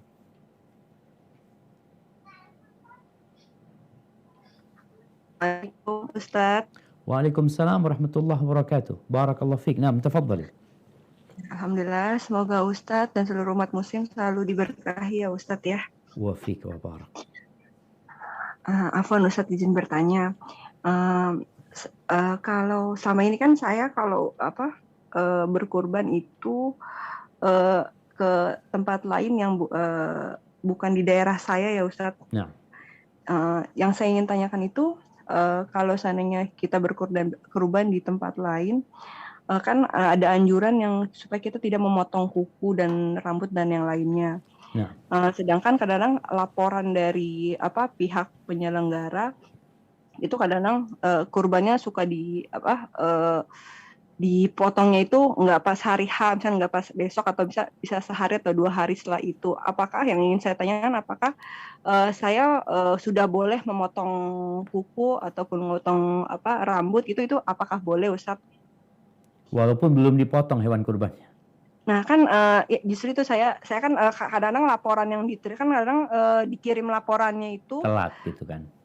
Kan itu saya kirimnya via yayasan gitu loh Ustadz. Iya. Jadi kan mereka kirim laporannya telat, sedangkan saya nggak tahu nih sudah dipotong atau belum kurban atas nama saya dan keluarga. Nah, apakah itu kita boleh memotong kuku ataupun rambut, atau kita harus menunggu laporan dari mereka dulu gitu? Siap. Bahkan terkadang ada yang tidak kirim laporan gitu, Ustadz. Nah. Itu bagaimana? Iya, ada saya yang beberapa tahun yang sebelumnya saya pernah, jadi nggak dikirim, saya bingung. Gitu, itu yang pertama Ustadz. Yang kedua perihal pengampunan dosa, seperti yang tadi Ustadz Syafiq bilang, Allah pasti mengampuni kesalahan hamba-hambanya jika dia bertaubat. Nah, cuman kan permasalahan kalau dengan manusia kita harus meminta maaf ya Ustadz, dengan manusia yang kita punya salah. Itu bagaimana kalau seandainya kan kadang terlepas kita kita sadar ataupun tidak, ada orang yang merasa dizolimi oleh kita, sedangkan kita tidak menyadarinya. Itu bagaimana Ustadz hukumnya? Apa kita sedangkan kita tidak tahu kita membuat orang itu merasa dizolimi, padahal kita tidak merasa. Itu bagaimana Ustadz? Apakah kita harus meminta maaf sedangkan kita sendiri nggak merasa gitu? Siap. Itu bagaimana hukumnya Ustadz? Terima kasih Ustadz. Barakallahu. Waalaikumsalam warahmatullahi wabarakatuh. Nah, ahibati fillah. Ya, berkaitan dengan mewakilkan orang menyembelih kurban kita. Apalagi di kondisi PPKM seperti sekarang ini kan banyak orang yang nggak bisa kurban di tempatnya, atau ya resiko kalau dia kurban sehingga dia berikan ke tempat lain, dititipkan tempat lain. Kapan dia diperbolehkan memotong kuku, mencukur rambutnya? Setelah hewan kurbannya disembelih. Jadi kita nunggu, nunggu. Sebagaimana kita nunggu hewan kita dipotong. Kalau di rumah kita nunggu juga. Ini kita nunggu berita dari wakil kita, maka kita perlu aktif ya menanyakan. Bertanya sejak awal, rencana kurban kita dipotong kapan? Mamanya sampaikan, kita insya Allah H+1. Karena kondisi nggak memungkinkan semua dipotong di hari hanya. Maka setelah itu kita tunggu, sore kita tanya, punya anak udah dipotong belum? Untuk memastikan hal itu. Tapi kalau nggak ada laporan, ya berarti kita potongnya tanggal 13. Ayyamut tasyrik. Setelah waktu motong selesai habis. Karena kita yakin udah dipotong gitu. Jadi kan waktunya udah habis. Mau tidak mau hewan kita sudah dipotong. Mungkin mereka nggak sempat memberikan laporan ya. Apalagi di masa dulu kita kirim. Ya belum ada handphone, mungkin ya pelaporannya kadang-kala potong. Kalau sudah bisa dipastikan dipotong H+2, ya berarti kita hari ketiga sudah boleh potong. Tapi kalau memang nggak ada laporan, ya paling tidak kita nunggu waktu pemotongan itu habis. Setelah itu kita baru potong kuku kita, potong rambut kita. Karena itu sudah yakin ya, insya Allah sudah dipotong. Adapun berkaitan dengan dosa. Bagaimana kalau ada orang merasa terzalimi, sedangkan kita merasa tidak menzalimin dia? Itulah jemaah. Manusia ini kadang-kala merasa tidak menzalimin. Ana pernah bersama keluarga di lampu merah, terus kita jalan. Tahu-tahu dikejar sama motor. Udah jauh nih. Ditepuk-tepuk mobil anak. Berhenti anak. Ada apa anak? Anak gak tahu sama sekali kata dia. Loh gak tahu bapak kata. Gak tahu kenapa kata dia. Saya tadi nabrak pintunya bapak. Ada yang buka pintu belakang kata dia. Akhirnya anak ngomong. Anak-anak waktu itu Jabir buka pintu. Iya bah tadi bah, subhanallah. Akhirnya anak minta maaf. Jadi ada kondisi-kondisi kita itu tidak merasa, tapi orang merasakan. Tugas kita bagaimana? Ya kita kalau memang orang itu merasa terzalimi, kita minta maaf. Tapi kalau kondisinya orang itu nggak pernah cerita, orang itu nggak pernah ngomong, nggak ada yang pernah nyampaikan kepada kita, maka di sini kita minta ampun kepada Allah secara umum. Mohon maaf kepada Allah. Kalau ada orang-orang yang aku zalimi, ya Allah, aku mohon maaf ya Allah, ampuni dosa-dosa mereka. Ini kalau memang kondisinya tadi kita nggak tahu. Tapi kalau ada orang yang laporan atau dia merasa dizalimi, fadhal, kita minta maaf. Dan ketahuilah jemaah. Wa ma zadallahu 'abdan bi'afwin illa 'izza. Tidaklah seorang hamba dengan meminta maaf atau memaafkan kecuali akan bertambah kehormatan dia. Dan apa salahnya kita minta maaf? Lalu kita menjadi seorang hamba, jangan baper. Ada orang yang suka bawa perasaan ya, sehingga hidupnya menderita dia. Apa yang harus dilakukan kalau engkau mau tidur malam, mau istirahat, engkau maafkan semua orang yang engkau merasa mereka menyakiti. Dan ini amalan yang indah. Penghuni surga itu, kata Nabi alaihi salatu wassalam, kullu makhmumil qalbi saduqil lisan. Penghuni surga itulah orang yang hatinya bersih dan lisannya jujur. Makhmum qalb. Sahabat bertanya, kalau jujur lisannya kita tahu. Tapi kalau makhmumul qalb itu apa? Kata Nabi SAW, huwa taqiyun naqi. Dia adalah orang yang bertakwa, yang bersih hatinya. La ithma fihi wala baghya, wala ghilla wala hasad. Nggak ada dosa di hati. Nggak ada iri. Nggak ada kezaliman. Nggak ada kedengkian. Maka berusaha kita untuk memaafkan orang-orang yang pernah menyakitin kita. Dan semoga kadang-kala minta maaf itu kan yang disengaja dan yang tidak disengaja. Kita juga sama Allah enak. Kita udah doa minta sama Allah. Rabbana la tu'akhidna in nasina au akhtana. Ya Allah jangan hukum kami kalau kami lupa atau kami nggak sengaja. Sama Allah selesai sudah. Allah mengatakan qad fa'alt. Tapi sama manusia itu kadang-kala dia menyimpan dendam di hatinya. Padahal kita nggak merasa. Hadza wallahu a'lam bissawab. Insyaallah. Jazakumullah khairan ya Ustaz. Pertanyaan selanjutnya, bismillah. Assalamualaikum Ustaz. Waalaikumsalam warahmatullahi wabarakatuh. Semoga Ustaz beserta keluarga selalu dalam lindungan Allah dan selalu dalam berkahnya dan dimudahkan urusannya. Ustaz izin bertanya, apakah tidak memotong kuku atau rambut berlaku juga pada anggota keluarga yang diniatkan oleh salah satu anggota keluarga untuk menyembelih hewan kurban? Nah, barakallahu fiik. Ya, hibbati fillah. Berkaitan dengan larangan ya, memotong rambut, memotong kuku ya. Apakah larangan itu berlaku untuk keluarga? Artinya anggota keluarga yang diniatkan.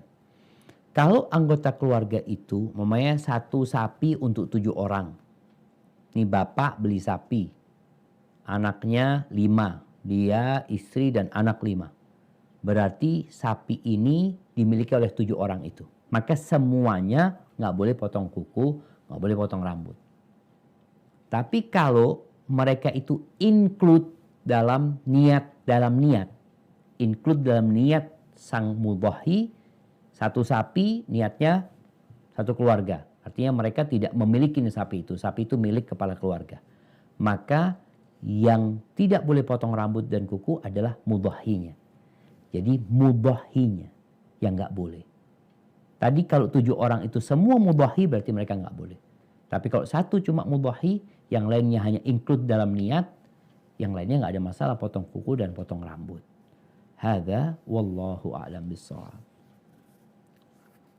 Jazakumullah khairan ya Ustaz. Pertanyaan selanjutnya kami panggil Al-Ukht Azkia Fadlur Rahma. Tafadhol.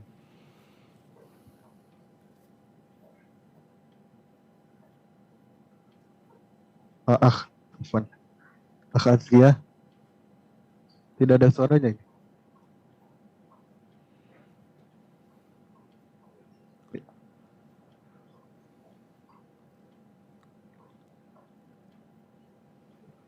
Suaranya.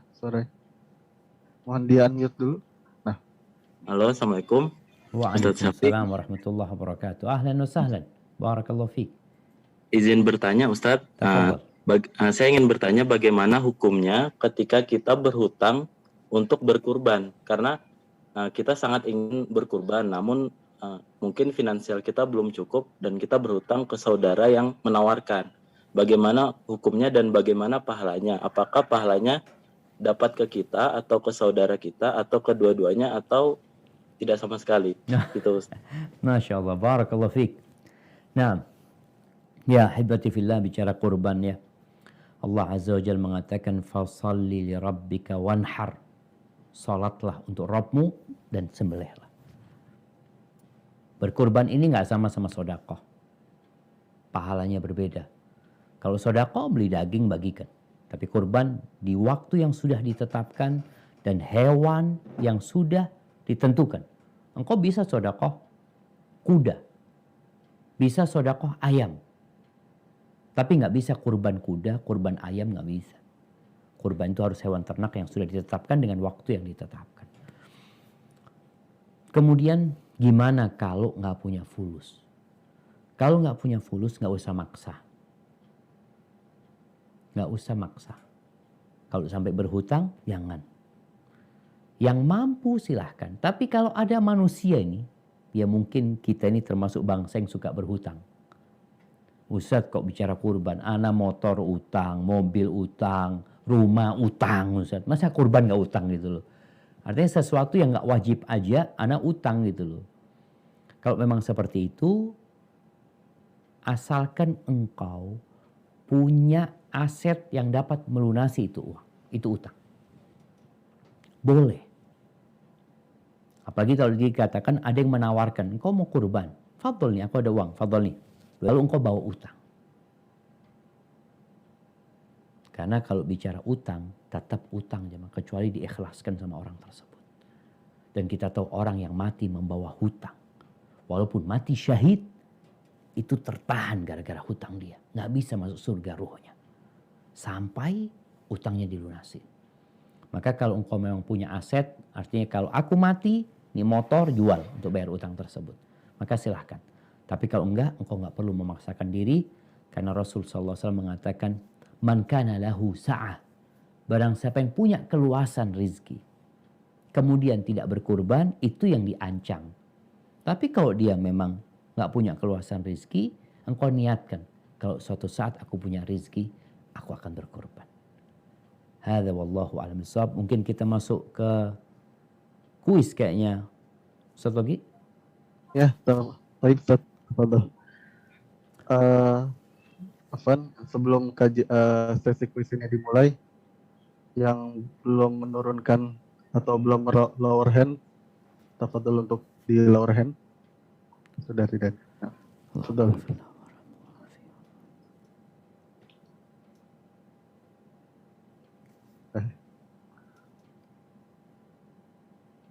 Di sesi kuis ini Ustadz akan mengajukan 3 pertanyaan dan seperti yang Anda telah sampaikan di mukadimah kajian pagi hari ini yang ingin menjawab 3 pertanyaan Ustadz, kami mohon untuk raise hand dan agar Anda pilih partisipan. Fadhol ya Ustadz. Nah, barakallahu fiik. Untuk pertanyaan pertama, sebutkan 3 keutamaan hari Arafah.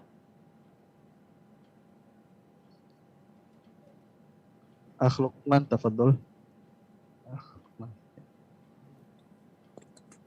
Izin Ustadz. Naam, tafadhol. Dari penuturan Ustadz tadi, keutamaan hari Arafah yang pertama adalah tidak ada ampunan yang Allah berikan atau remisi dari kata Ustadz yang lebih banyak diberikan oleh Allah kecuali di hari Arafah. Nah, Itu satu. Yang kedua, pada hari Arafah, doa-doa insya Allah akan diijabah oleh Allah Subhanahu wa Ta'ala. nah, Dan hari Arafah termasuk juga dari 10 hari awal Zulhijjah, di mana amalan akan dilipat gandakan dan tidak ada amalan yang lebih dicintai Allah dibandingkan 10 hari pertama ini. Masya Allah, barakallah fiik. Jazakumullahu khairan. Naam, barakallah fiik. Baik, pertanyaan yang kedua. Disyariatkan bagi yang tidak wukuf di Arafah untuk berpuasa. Dan yang di padang Arafah tidak berpuasa. Kenapa hal itu terjadi dan apa fadilah puasa di hari Arafah ini? Abu Musa Al-Abbad, tafadhol. Nah, itulah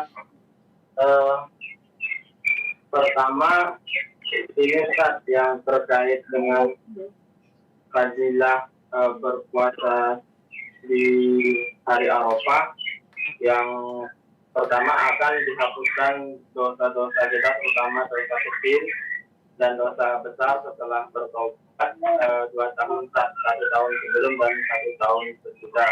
Nah, Kemudian yang pertama tadi apa lagi Ustaz? Dan apa Ustaz? kenapa yang haji kok nggak disyariatkan puasa? Yang sedang Karena wukuf di yang Arafah. haji mereka berkumpul di padang di Arafah Ustaz, karena mereka untuk di sana akan banyak beribadah Ustaz. Sedangkan untuk yang tidak berhaji maka disyariatkan berpuasa Ustaz. Masya Allah, barakallahu fiik. Naam, untuk yang di Arafah mereka sedang Id dan itu juga waktu untuk berdoa yang butuh energi ya. Karena mereka juga akan bergerak menuju ke Muzdalifah. Adapun yang di luar Arafah disyariatkan bagi mereka untuk berpuasa. Baik. Pertanyaan yang terakhir. Apa hukum ta'rif? Naam, tafadhal. Tafadhol.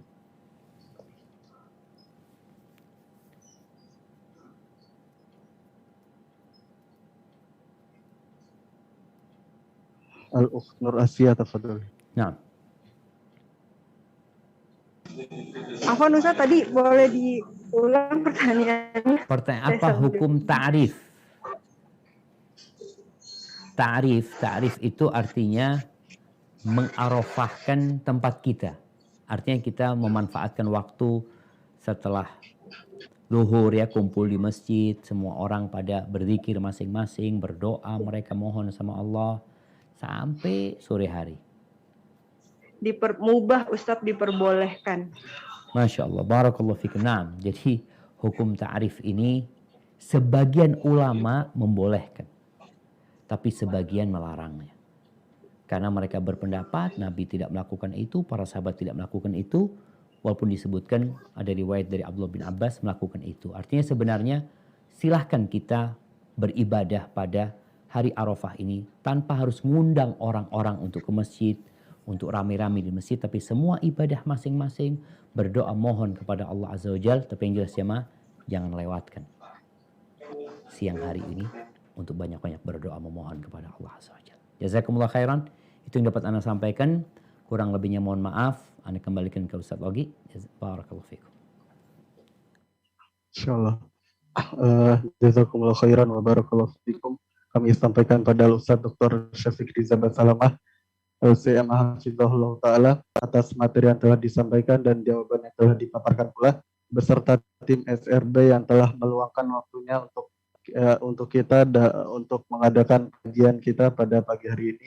Semoga bermanfaat bagi kita semua di dunia dan di akhirat, terlebih lagi di hari ini yang merupakan hari Arafah. Kemudian Ana sebagai MC memohon maaf pada semua partisipan yang tidak disebutkan pertanyaannya, atau mungkin tadi ada yang ngeresen tidak disebut namanya karena terbatasan waktu dan jumlah yang pertanyaan yang masuk pada kami sangatlah banyak. Kemudian Ana mengingatkan pada pemenang kuis hari ini untuk menghubungi kontak person yang tertera pada poster kajian hari ini. Mungkin sekian kajian yang dapat disiarkan. Kurang lebihnya mohon maaf. Ana selaku MC mengundurkan diri. Taqabbalallahu minna wa minkum. Semoga Allah menerima semua amal kita dan membalas kebaikan kita di akhirat kelak dengan sebaik-baiknya.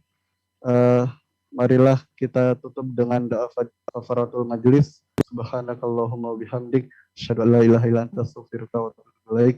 Barakallahu fikum ajmain. Wassalamualaikum